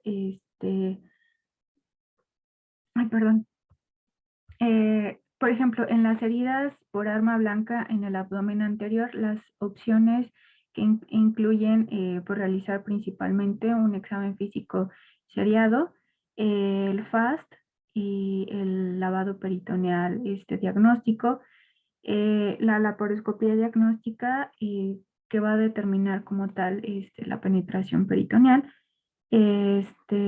además de la tomografía computarizada por medio de contraste, el cual puede ser vía oral o intravenoso, o bien, bueno, ese es cuando es doble, vía oral o intravenoso, o bien triple, que sea vía oral, intravenoso y rectal, ¿sale? Esto nos determina también tener un poquito más de visualización de órganos dañados. Y la tomografía computarizada de contraste, pues van a ser útiles en lesiones de flanco y espalda principalmente. Estas pues principales lesiones pueden ser alguna herida por bala, y esta, por ejemplo, es indicativo de la parotomía exploradora de inmediato, ¿sale? Y en este tipo de pacientes con heridas o lesiones penetrantes, pues las indicaciones para la parotomía pues van a ser anormalidades hemodinámicas, herida de bala en trayectoria transperitoneal o signos de irritación peritoneal o bien signos de penetración peritoneal. Son las principales indicaciones. El signo de penetración peritoneal, nada más por mencionar, es cuando tenemos evisceración. En las heridas toracoabdominales, que es la siguiente diapositiva, vamos a tener las opciones de evaluación para pacientes sin indicación de la parotomía inmediata, pues van a ser la toracoscopía, la laparoscopía, el lavado peritoneal diagnóstico y la tomografía computarizada, ¿sale? Aquí también vamos a tener las heridas abdominales anteriores, que principalmente vamos a tener las complicaciones, bueno, tres principales complicaciones que serían la hipotensión, la peritonitis y la evisceración, la cual nos va a llevar a que sea un paciente que requiera una laparotomía de emergencia. Y algo que se mencionaba y es importante también pues mencionar es la exploración física. Se tiene que realizar 24 horas posteriores a la detección, para ver que no vayamos a tener algún otro órgano afectado, y puede ser con o sin FAST en serio, ¿sale? Puede también diagnosticarse por medio de la parotomía diagnóstica, tomografía computarizada o laparoscopía de diagnóstico. Esto dependiendo también de cómo veamos a nuestro paciente que se encuentra, ¿sale?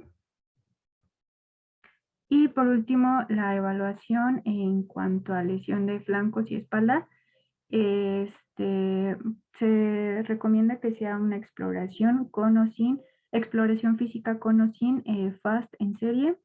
Se recomienda igual la tomografía computarizada con doble o triple contraste, medio de contraste, o bien lavado peritoneal diagnóstico.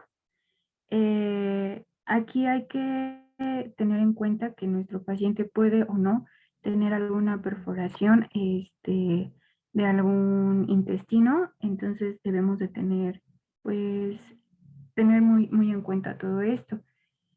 En los posibles órganos afectados.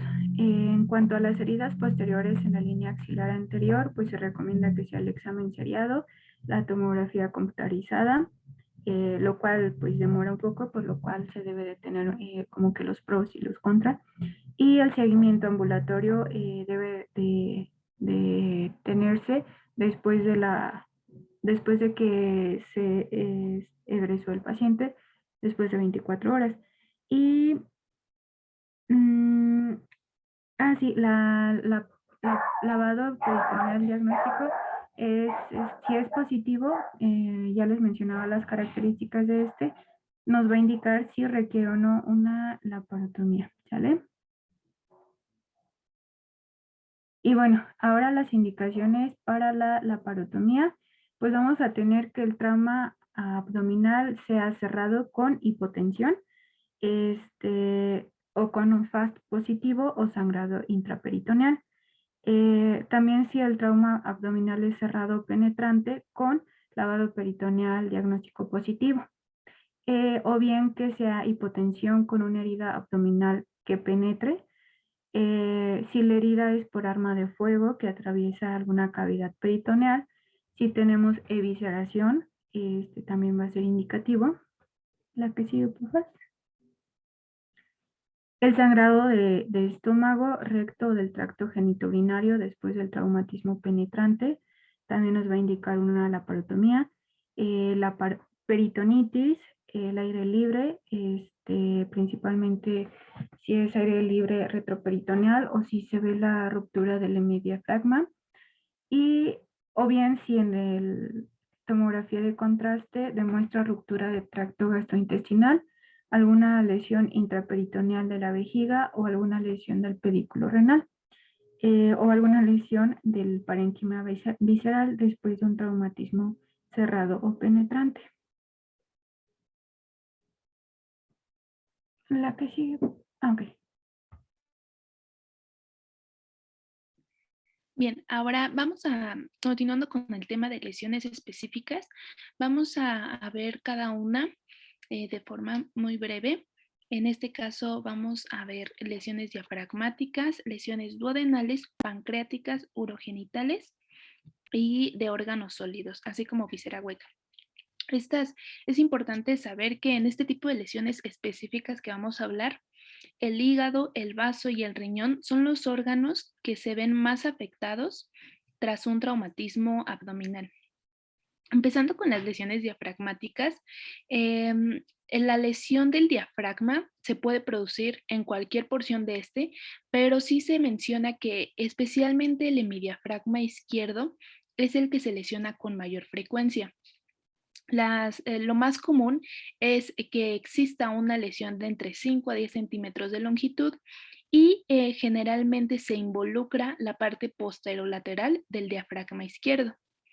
Para este tipo de lesiones se debe realizar una radiografía de tórax y generalmente vamos a ver una elevación o una apariencia borrosa del hemidiafragma. También un hemotórax y es común también ver una sombra de gas anormal que va a oscurecer todo el hemidiafragma afectado. Sin embargo, la radiografía de tórax inicial en algunos pacientes puede ser normal, o sea, no vamos a ver nada anormal, solamente en un pequeño porcentaje.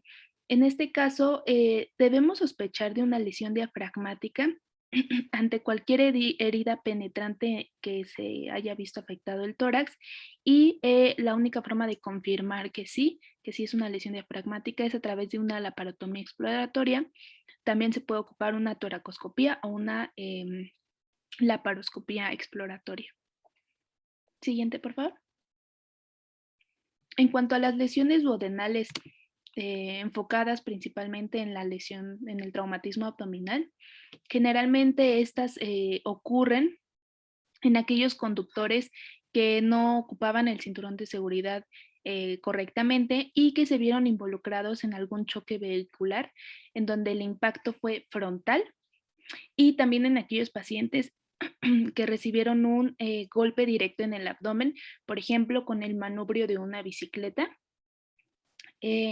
Así como las lesiones diafragmáticas, nos vamos a apoyar de una radiografía de tórax para el diagnóstico y aquí vamos a encontrar aire retroperitoneal y también se puede realizar un aspirado gástrico en donde el contenido que vamos a encontrar será sanguinolento.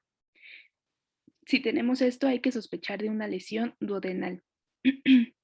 Y en aquellos pacientes con un alto riesgo, se indica un estudio seriado gastrointestinal superior, una tomografía axial computarizada con doble contraste o una laparotomía de urgencia.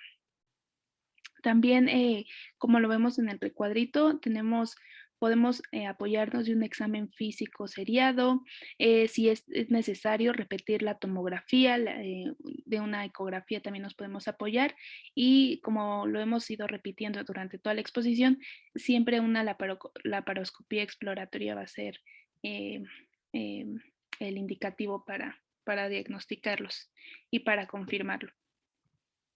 Bien, siguiente. En cuanto a las lesiones pancreáticas, estas con frecuencia son consecuencia de un golpe directo a nivel del epigastrio. ¿Qué va a pasar aquí? Que al recibir ese golpe se va a comprimir el páncreas contra la columna vertebral. Entonces, para estos casos se recomienda el uso de una tomografía axial con doble contraste, pero esta tomografía tiene ciertas limitaciones. La principal es que no logra identificar una lesión pancreática hasta las 8 horas de que esta ocurrió.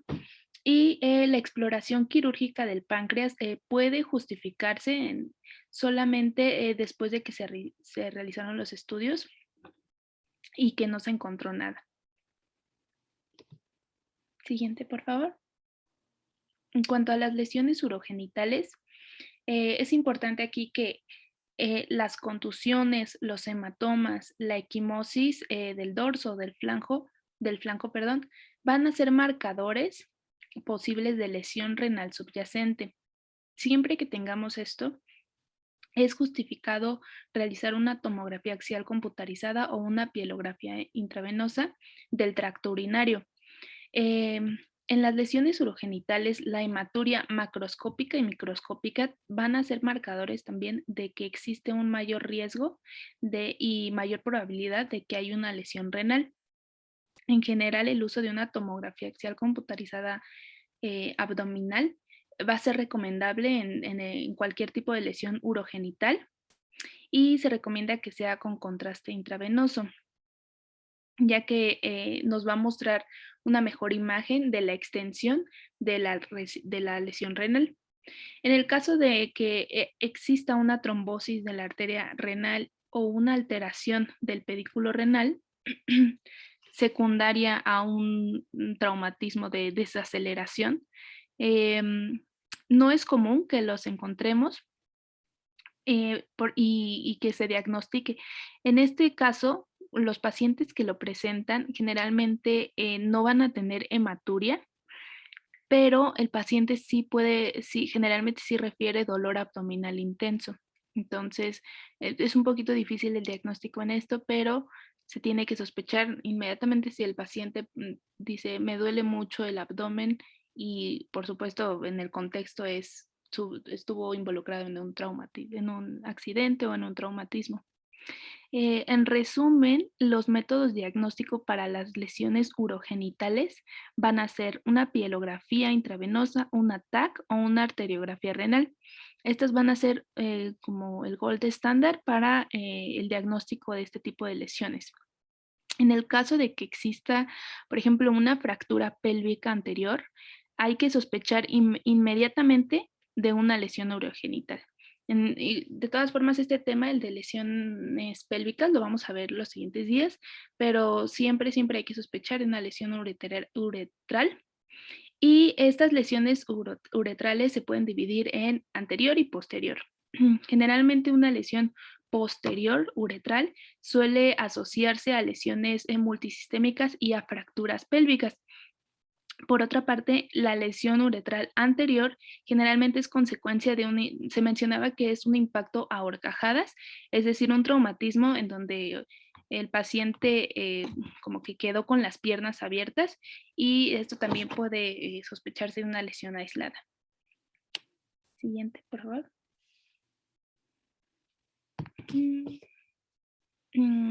Ok, sí.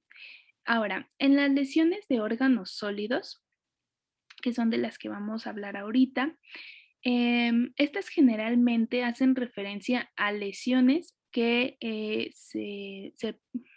donde hubo un daño a hígado, a vaso y a riñón, ¿no? Sabemos que esos son órganos sólidos. Ahora, si hay evidencia de shock, de inestabilidad hemodinámica y de hemorragia continua, esto es indicativo sí o sí de una laparotomía urgente. En el caso de que la lesión de órganos sólidos se haya llevado a cabo, pero el paciente se encuentre hemodinámicamente estable, generalmente estos pacientes se pueden manejar de forma no quirúrgica, pero sí es muy importante evaluar la estabilidad hemodinámica de cada paciente. Siguiente, por favor. Y por último, vamos a hablar de las lesiones de víscera hueca.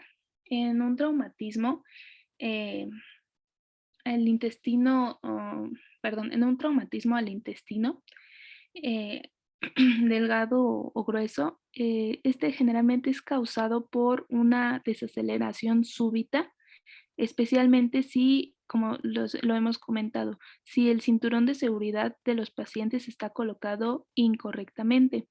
Clínicamente vamos a observar equimosis transversal y lineal en la pared abdominal. Este es conocido, como lo vemos en la imagen, como el signo del cinturón de seguridad. Entonces, como les comento, esto lo vamos a ver como una equimosis transversal y lineal en todo el tórax. Algunos pacientes también van a presentar dolor abdominal temprano y dolor a la palpación. Y en la radiografía que vamos a realizar, porque también nos tenemos que apoyar de una, vamos a observar una fractura de lumbar que se conoce como la fractura de Chance. Y aunque el diagnóstico de este tipo de lesiones suele ser un poquito difícil, ya que no siempre se asocia a una hemorragia, entonces no es visible que hay una lesión. Por eso es importante que clínicamente busquemos los signos y en cuanto el paciente nos diga, tengo dolor y estuve involucrado en un accidente, sospechar de una lesión. Siguiente.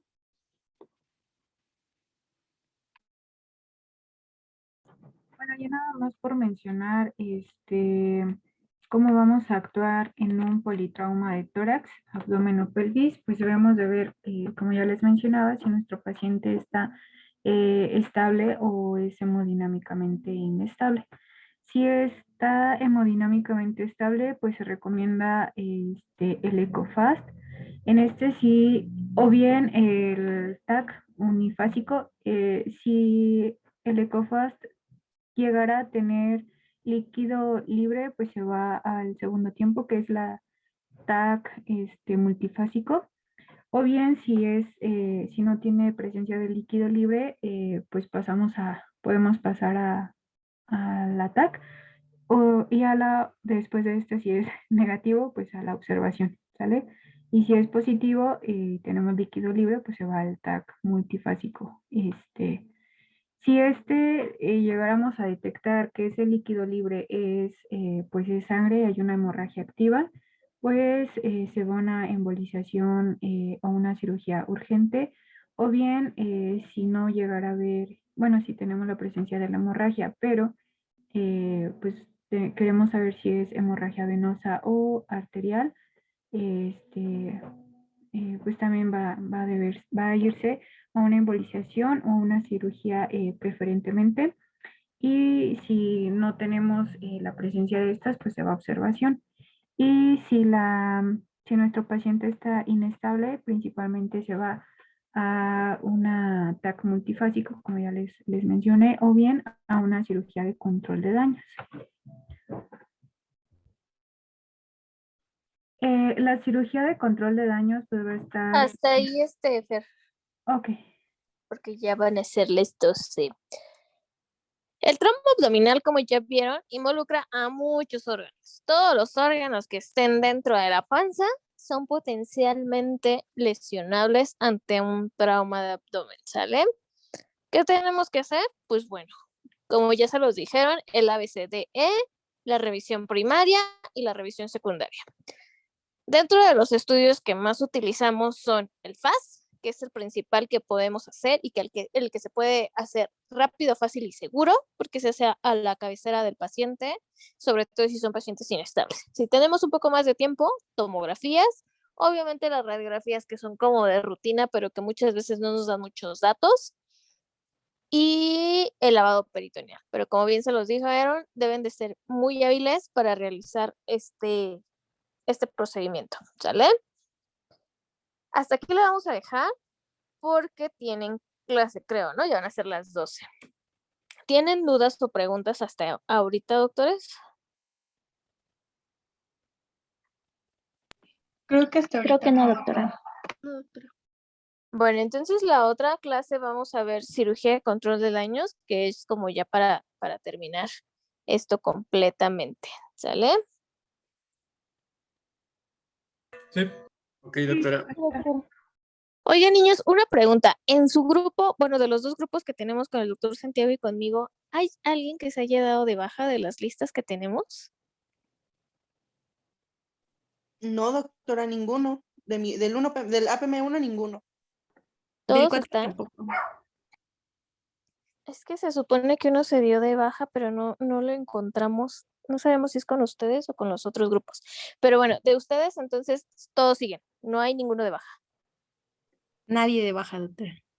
Bueno, Nadie, ahora doctora. pues, nos vemos la siguiente clase, terminamos esto y vemos el siguiente tema que es trauma de tórax. Trauma de tórax, niños, no les contesté, discúlpenme. Principalmente básense en ATLS, principales lesiones que vamos a ver: hemotórax, neumotórax, contusión pulmonar, contusión miocárdica, ¿vale? Y tórax inestable, ¿va? Sí, doctora, gracias. Gracias, doctora. Vale, Gracias, cuídense, nos doctora. vemos. Bye, bonito fin. Gracias, doctora, que tenga buen Gracias, día. doctor, igual. Bye.